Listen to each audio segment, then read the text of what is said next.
Hi how are you, कैसे हैं आप लोग। सबसे पहले हमारे तरफ से हैप्पी न्यू ईयर, नया साल की हार्दिक शुभकामनाएं आप सबको, आपको और आपके पूरे परिवार को हमारे तरफ से नया साल मुबारक हो। आइए हम आज आपको बताने जा रहे हैं हिंदी ग्रामर में प्राण यानी कि श्वास के आधार पर कितने होते हैं, मात्रा के आधार पर श्वास कितने प्रकार के होते हैं। देखिए, पहला अल्प प्राण और दूसरा है महाप्राण। अब देखिए, अल्प प्राण किसे कहते हैं, फेफड़े से जब वायु कम मात्रा में निकलती है तो उसे अल्प प्राण कहते हैं। और महाप्राण इसकी अपेक्षा कुछ ज़्यादा फेफड़े से बाहर निकलने वाली वायु की मात्रा कुछ ज़्यादा निकलती है अल्प प्राण के माध्यम से, तो उसे हम क्या कहते हैं, महाप्राण कहते हैं। अब आइए देखते हैं इसे डिटेल में। अल्प प्राण, इनके उच्चारण में फेफड़ों से बाहर निकलने वाली वायु की मात्रा कम होती है। उसके बाद प्रत्येक वर्ग के प्रथम तृतीय पंचम वर्ण जो होते हैं, प्रत्येक वर्ग के प्रथम और तृतीय और पंचम वर्ग जो होते हैं अल्प प्राण होते हैं। उसके बाद कौन होते हैं, उसके बाद देखिए अंतस्थ वर्ण जितने होते हैं, अंतस्थ में 4 होते हैं। कौन कौन से, य र ल व, और ये भी क्या होते हैं, अल्प प्राण कहलाते हैं। उसके बाद देखिए दूसरा महाप्राण का, इसके उच्चारण में फेफड़ों से बाहर निकलने वाली वायु की मात्रा अपेक्षाकृत यानी कि अल्प प्राण के अपेक्षा इसमें कुछ मात्रा अधिक लगती है। तो इसे के अब देखिए इसमें जो है द्वितीय चतुर्थ वर्ण जो होता है क्या होता है, महाप्राण होता है। उसके बाद देखिए उष्म वर्ण, उष्म वर्ण में भी 4 होते हैं, स ख स ह, ये जो होते हैं तो ये जो महाप्राण होते हैं। उसके बाद देखिए ये स्पर्श व्यंजन है। स्पर्श व्यंजन के मतलब 5 वर्ग होते हैं। कितने होते हैं, 5 वर्ग होते हैं। देखिए 1 2 3 4 5, और पांचों वर्ग में 5-5 वर्ण होते हैं, ठीक। और ये जो लास्ट वाला जो होता है इसे हम नासिक के व्यंजन कहते हैं। पंचमा अक्षर जो होता है, हर वर्ग का 5वां अक्षर जो होता है नासिक के व्यंजन कहलाता है। उसके बाद देखिए हमने अल्प प्राण में पढ़ा कि प्रथम तृतीय और पंचम जो होता है अल्प प्राण होता है। इसमें प्रथम कौन है, प्रथम वाक्य सारे प्रथम वर्ण ए हुए। उसके बाद से तृतीय है, फिर तृतीय को हमें देखना है, तृतीय ए हुए। उसके बाद पंचम वर्ण जो है वो भी अल्प प्राण है, तो वे भी हम लोग देख लें। तो आइए अब देखते हैं ये कितने होते हैं। देखिए पहला क ग और अंग, तो इसमें है क ग और अंग 3 हो गया। फिर च ज य, च ज य, ये भी 3 हो गया।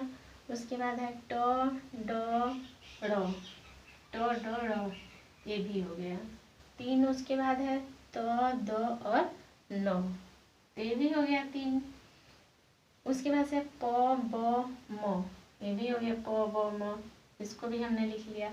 उसके बाद आपने ऊपर देखा है जैसे अंतस्थ वर्ण भी होते हैं जो अल्प प्राण होते हैं, तो हमने इसे भी ले लिया है। तो देखिए य र ल व, अब कुल मिला के कितने हो रहे हैं, देखिए 3 3 6 3 9 12 15 16 17 18 19। अब जो अल्प प्राण की संख्या है पूरा कितना हुआ, 19 हो गया।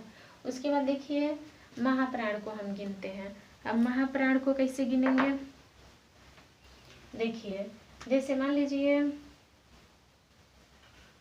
इसमें है द्वितीय और चतुर्थ वर्ण जो है, मतलब दूसरा और चौथा वर्ण जो होता है इस वर्ग के, तो उसे हम क्या कहेंगे, महाप्राण। अब देखिए दूसरा क्या है, अभी जितना है ये दूसरा है, और ये भी जो है ये चौथा है, ये दूसरा है। अब इसको हम गिनेंगे, तो देखिए अब इसको हमें गिनना है दूसरा और चौथा। जैसे द्वितीय और चतुर्थ वर्ण है तो इसमें देखिए ख और घ, इसमें भी है ख और घ, 2 हो गया। फिर इसमें है छ और झ, इसमें भी है छ और झ। फिर इसमें ट और ढ, फिर इसमें भी है ठ और ढ, फिर इसमें है थ ध, फिर इसमें भी है थ ध, फिर फ और भ। इसमें हो गया फ और भ। उसके बाद हम जैसे देखते हैं, जैसे मान लीजिए ऊष्म वर्ण है।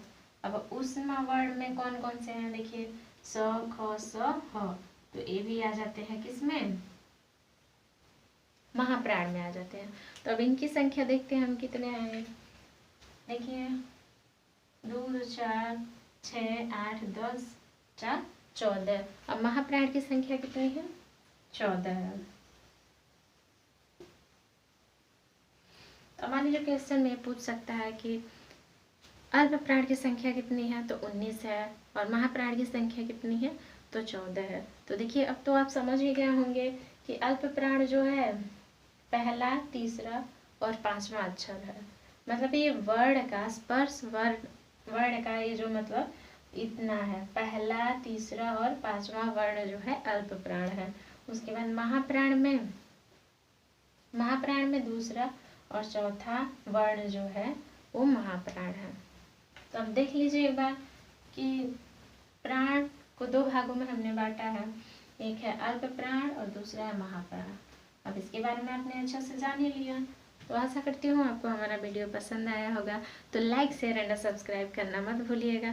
मिलते हैं हम आपसे अगले वीडियो में, तब तक के लिए धन्यवाद। Bye bye, take care.